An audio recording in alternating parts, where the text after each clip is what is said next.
Assalamualaikum warahmatullahi wabarakatuh. Selamat siang teman-teman semuanya. Perkenalkan, nama saya Atayuna Saida. Saya dari kelas 10G absen 11. Pada kesempatan kali ini saya akan menjelaskan terkait salah satu kerajaan Indonesia, yaitu Kerajaan Jenggala. Yang pertama, kita akan memasuki dari latar belakang dari Kerajaan Jenggala. Jadi, Kerajaan Jenggala atau yang disebut dengan Kerajaan Jenggala adalah sebuah kerajaan Hindu Buddha yang terdapat di Jawa Timur Indonesia antara tahun 1042 dan berakhir di sekitar tahun 1135-an. Lalu juga wilayah Jenggala ini membentang dari Tamulang atau sekarang bisa disebut dengan Tembalang, Jombang hingga Banyuwangi, yang saat ini menjadi pusat wilayah kebudayaan dari Wetanari. Jenggala juga merupakan salah satu kerajaan hasil pembelahan yang juga didirikan oleh Erlangga, dan juga kerajaan ini diperintah oleh Wangsa Isyana dan berlokasi pusat kerajaan diperkirakan sekarang berada di wilayah Porong, Sidoarjo, Jawa Timur, Indonesia. Dan menurut catatan sejarahnya, nama Jenggala berasal dari kata Hujung Galuh, serta dalam catatan Cina menyebutkan Jungyalu. Kerajaan Jenggala yang ibu kotanya terletak di Kahuripan diberikan kepada putranya, yakni Mapanjagarasakan, sementara Kerajaan Panjalu atau Kediri yang berpusat di Daha diberikan kepada Sri Samarawijaya, sepupunya. Nah, walaupun begitu, memang selama berdiri dua kerajaan tersebut tidak terus berselisih, serta selalu ada terjadinya perang. Dan inilah yang membuat usia kerajaan Jenggala ini terbilang singkat, yakni hanya sekitar 90 tahun saja, karena memang harus menerima kekalahan dari kerajaan Kediri. Lalu juga kerajaan Jenggala ini memiliki kaitan erat dengan kerajaan Kahuripan dan Mataram kuno periode Jawa Timur atau kerajaan Medan. Selanjutnya kita akan memasuki yang kedua, yakni masa kejayaan Jenggala. Masa kejayaan Jenggala ini terlihat pada periode pertama pemerintahan, yaitu pada masa kepemimpinan Mapanjigarasakan. Pada masa pemerintahan Mapanjigarasakan berhasil membawa kerajaan Jenggala menjadi salah satu pusat perdagangan terbesar di Nusantara. Bahkan perkembangan dari kerajaan Jenggala ini jauh lebih besar daripada kehidupan kerajaan Kahuripan pada masa tersebut. Lalu wilayah kekuasaan kerajaan Jenggala pun sangat luas dengan sistem perekonomian yang sangat maju. Memang sayangnya masa kejayaan kerajaan Jenggala ini hanya berhenti pada periode pemerintahan Mapanjigarasakan sebelumnya, hingga akhirnya terus mengalami penurunan yang terbilang pesat. Lalu yang selanjutnya kita akan memasuki masa kejayaan dari beberapa aspek. Yang pertama ada aspek politik, yang memang secara politik pusat kekuasaan kerajaan Jenggala ini berhasil menguasai wilayah muara sungai yang dijadikan sebagai jalur perdagangan, sehingga di wilayah Sungai Porong tersebut menjadi titik pusat pemerintahan sekaligus perekonomian dari kerajaan Jenggala. Lalu yang kedua ada aspek ekonomi, di mana kehidupan perekonomian dari kerajaan Jenggala ini pada awal pemerintahannya terbilang maju sangat pesat. Bahkan sejak masa kepemimpinan raja pertama, yakni Mapanjigarasakan, kerajaan ini berhasil menguasai wilayah jalur perdagangan Sungai Porong dan menjadi pusat perdagangan terbesar kedua di Nusantara setelah kerajaan Sriwijaya.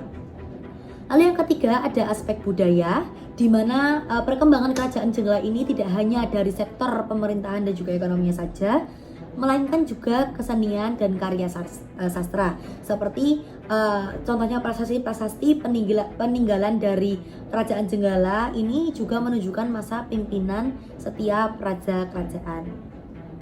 Lalu yang selanjutnya kita masuk ke masa keruntuhan, di mana puncak kejayaan dan penyebab runtuhnya kerajaan Jenggala sebenarnya sulit untuk dipahami karena memang terjadi pada masa kegelapan.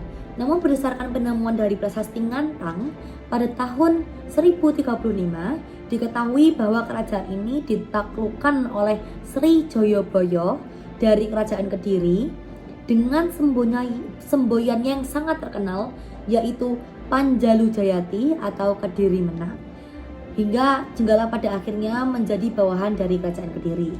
Lalu juga runtuhnya kerajaan Jenggala tersebut terjadi pada masa pemerintahan Mapanji Lanjung Ahyes karena sering mendapatkan serangan dari kerajaan Kediri. Dan melihat dari catatan sejarahnya tersebut, dapat disimpulkan bahwa penyebab keruntuhan kerajaan Jenggala adalah penaklukan atau serangan dari kerajaan lain.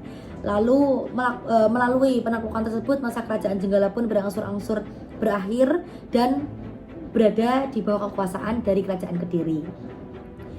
Berdasarkan prasasti Turun Hyang II menjadi bukti adanya peperangan antara kerajaan Jenggala dan kerajaan Kediri sepeninggalan dari Raja Erlangga. Lalu sementara itu kemenangan kerajaan Kediri atas peperangan dengan kerajaan Jenggala tersebut tercatat pada prasasti Ngantang. Selanjutnya kita akan masuk ke bukti peninggalan dari kerajaan Jenggala, dan memang kerajaan Jenggala ini menyimpan banyak sekali bukti peninggalan, dan saya akan menjelaskan beberapa kepada teman-teman semuanya. Yang pertama ada Candi Prada. Lalu Candi Prada ini berada di dusun Reno Pencil, Sidoarjo, tapi memang sayang sudah dirusak oleh penduduk pada tahun 1965. Candi ini juga berada di kawasan Porong Sidoarjo dan merupakan situs purbakala peninggalan Empu Barada. Lalu juga menurut informasi sejarahnya, Empu Barada membuat situs candi tersebut sebagai sarana pemujaan terhadap Sang Hyang Batara Ismaya atau Batara Kartika. Lalu yang kedua, adanya prasasti Turun Hyang II dan Sirah Keting, di mana peninggalan ini berupa prasasti yang menceritakan tentang adanya peperangan antara kerajaan Kediri dan juga kerajaan Jenggala. Sejak awal mula pemisahan kedua kerajaan tersebut dari kerajaan Erlangga memang tidak pernah akur, jadi selalu ada yang namanya peperangan dan lain-lain. Prasasti yang ditulis pada tahun 1104 ini menceritakan mengenai kalahnya kerajaan Jenggala pada peperangan yang dipimpin oleh Sri Joyoboyo.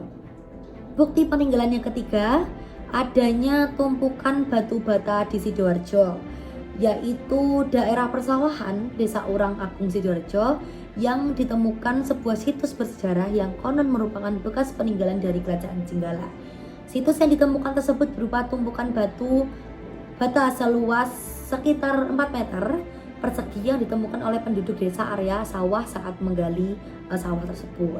Seperti yang teman-teman bisa lihat, itu ada gambar contoh dari tumpukan batu bata di Sidoarjo.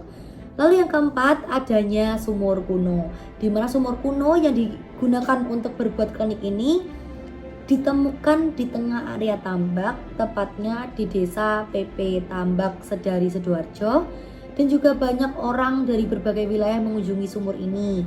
Lalu pengunjung biasanya datang pada malam Jumat atau malam Suro untuk melakukan suatu persembahan karena peninggalan tersebut masih dikeramatkan. Jadi masih bisa dibilang itu masih keramat gitu tempatnya teman-teman ya.